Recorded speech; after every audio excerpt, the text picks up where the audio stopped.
Hello, my name is Jenny Bridgman and I'm the Director of Studies for Pastoral Workers in the Diocese of Chester. This short video will introduce you to the scheme of mentoring groups that we are setting up this year for reader and pastoral worker students. These groups are an essential part of your training and formation, and it's very important that you involve yourself fully in them. Each group will be led by a more experienced reader or pastoral worker, many of whom have been licensed in recent years and will remember what it was like being a student like you. We've called them triads because we hope that each group will consist of one reader student, one pastoral worker student, and then a mentor who is a reader or a pastoral worker. But of course the numbers may not work out quite like that in practice. This video will explain a little bit about the practicalities of these groups, how they will work, as well as their purpose. Why are they important? What's the purpose of these groups then? They will offer a safe space for you to reflect on your training and on your ministry. They will give you a place to practice your listening skills. I'll say more about listening skills in a moment, but listening skills are so important, and these groups will give you a chance both to listen and to help others reflect on their listening. These groups will be a place where you can receive feedback on your own listening skills as well as on your wider training, and hear pointers for growth within a safe and trusted environment. They will offer a chance for reader and pastoral worker students to get to know one another more fully, to integrate together, which is again a really important skill as we go on from training into ministry, which is collaborative and as part of a team. These groups will help you develop habits of theological reflection, of deep listening, and of mutual support and accountability between licensed ministers. And these groups will help you maintain a thread of vocation and discernment and formation throughout your training, and I'll say more about that in a few moments.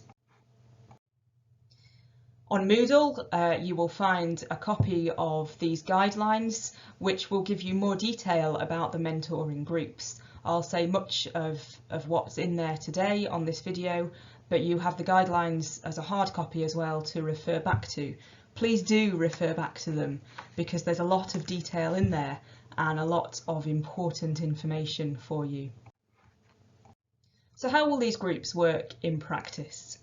We envisage that they will meet roughly twice a term, that meetings will be in person if at all possible, or virtually if meeting in person is not possible.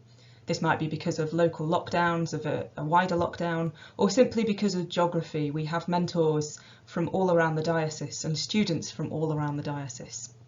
If you meet virtually, we would like you to meet asynchronously, that is, at the same time, in the same place, perhaps via a video conferencing app such as Zoom, WhatsApp, Google Groups, or similar. Each meeting would last between 90 minutes and 2 hours and would consist of a structured, boundaried conversation. This isn't just having a cosy chat with two other people. This is an intentional conversation about your training, and it's also a chance to model intentional listening. We'll say more about that shortly. It's up to you as a group to decide whether you want contact in between meetings, whether you want to set up something like a WhatsApp group between the three of you, or have email contact, or whether you want to have a boundary that says we won't contact each other between sessions. That's for you to agree mutually. And in your handbook you will find an example of a group contract that we would like you to establish with one another. This talks about things like confidentiality, respect, boundaries, and attentiveness. This is what a group session might look like in practice. Think really hard before these sessions about what it is you might bring to them. A particular issue that your training has raised, a critical incident from your practical experience. Bring something that you can talk about and reflect on. You might spend the first 20 minutes as a group just catching up and having some general conversation before each of the students in turns has a slot of speaking while they are listened to by the others in the group. Between each time of speaking, the group can feed back together on how it felt before swapping over for the other student to speak and be listened to. And then there's time at the end, which is 20 minutes, it's hidden behind the video, for addressing any wider feedback and signposting and general conversation. Your session doesn't have to look like this, but it's a very good example of a structured conversation, and you can see how different it is to being a less formal catch-up and conversation. There is a structure to this, there is a boundary to it, and it requires intention and discipline in what you are doing. It's really important that we become more effective in our listening skills. However good we think we are at listening, we can always do better. Effective listening is a key ministry skill for anybody in licensed ministry. We might think it's predominantly the domain of the pastoral worker to sit and to listen to people, and yet it's the person who stands up and preaches the sermon who will have the immediate feedback and pastoral conversation at the door. That could be any of us. Kate Bruce speaks about deep listening as a sacrament, that is, a means of communicating the grace of God with one another, a means of sharing God's love. Attentive, intentional listening. Appreciative inquiry is a way to listen carefully to somebody and to have a directed, structured conversation with them. So what does effective listening look like? Confidentiality. So what is said in the conversation stays within the conversation unless there is a threat of harm or a disclosure of something where harm was done in the past, in which case you will need to take that further. But generally what is said within the group stays within the group. Intentional listening is respectful. It gives others a space to speak. It values their words without imposing a different language or agenda or viewpoint or experience. So you don't listen in order to share your own experience. You listen to give somebody space to share their experience. Effective listening is non-judgmental. So be very aware as you listen of how your own facial expression, how your body language and how your words convey something of judgment or acceptance. We do these things subconsciously, but if we sit and listen with closed body language, it doesn't look quite as aware and attentive as if we listen with open body language. Boundaries. So be in terms of physical contact and in terms of psychological interaction, and this is really, really important for ministry.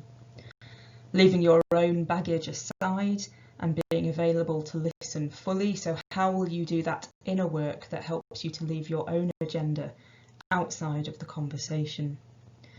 And then framing your listening within a robust structure, as we're encouraging you to do with these triads. So being clear about timing and expectations, etc. And then finally, attentiveness. Effective deep listening isn't just about hearing the words, it's about hearing a person's body language, their expression, and their deeper feelings. There's something intuitive about effective deep listening. In your handbook, you'll find some examples of a good listener and a poor listener, and I'll leave you to look at those in your own time.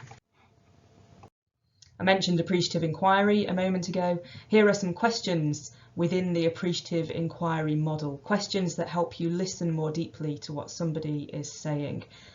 What options have you considered? Are there aspects to this you're not noticing? How long has this been an issue?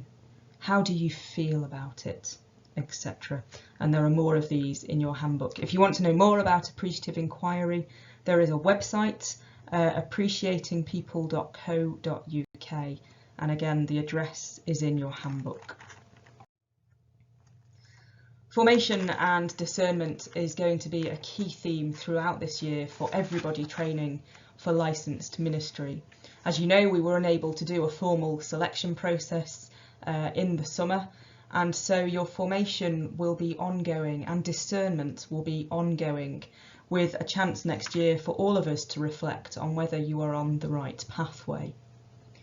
This should be a key theme anyway for anybody training for ministry. Training is about growing into a vocation, it's about being formed for a vocation, and at any point it might become clear that you are not on the right pathway. And that's not about success or failure, it's about each of us finding the right pathway for ourselves. It's about each of us remaining in tune to what God is calling us to and who God is calling us to be. And we hope that these mentoring triads will be a place for you to do that inner work of discernment as you are formed for ministry. And so there are some questions that we'd like you to keep in mind through the year, and it might be that you take these questions to your mentoring triad. We will certainly be asking you to reflect on these questions or questions like them at the end of the year, and I think you can only do that fully if you've kept them in mind through the year. So these questions again are all in your handbook, but there's 3 there and then 3 here as well. They are really, really important questions to keep in mind. If you start down this triad scheme and you really feel it's not working for you, please talk to me sooner rather than later. Please don't get to the end of the year and come back and tell us that you haven't met with your triad. You need to tell us straight away if this isn't working. I said at the start that this is an essential part of your formation and training, and it's an essential skill for you to learn and to get right. So if there are problems, don't leave it to the last minute to come and tell us. Please tell us straight away. And usually we find that things are fairly simple to iron out if we can address them early. So what next? I will be meeting with the prospective mentors in September to do a training session for them, and Liz and I will be working to put students into groups before September or around September, so that we're ready to have these triads start as soon as we can in the autumn term, so that you're able to meet twice that term. We will keep you updated about this, we'll let you know where we're up to, and again, if there are any problems as things settle in and as we sort things out, please don't hesitate to come and talk to us about that. This is a new scheme, as I've said, there probably will be teething problems along the way, but I'm sure nothing that we can't deal with together. Thank you very much.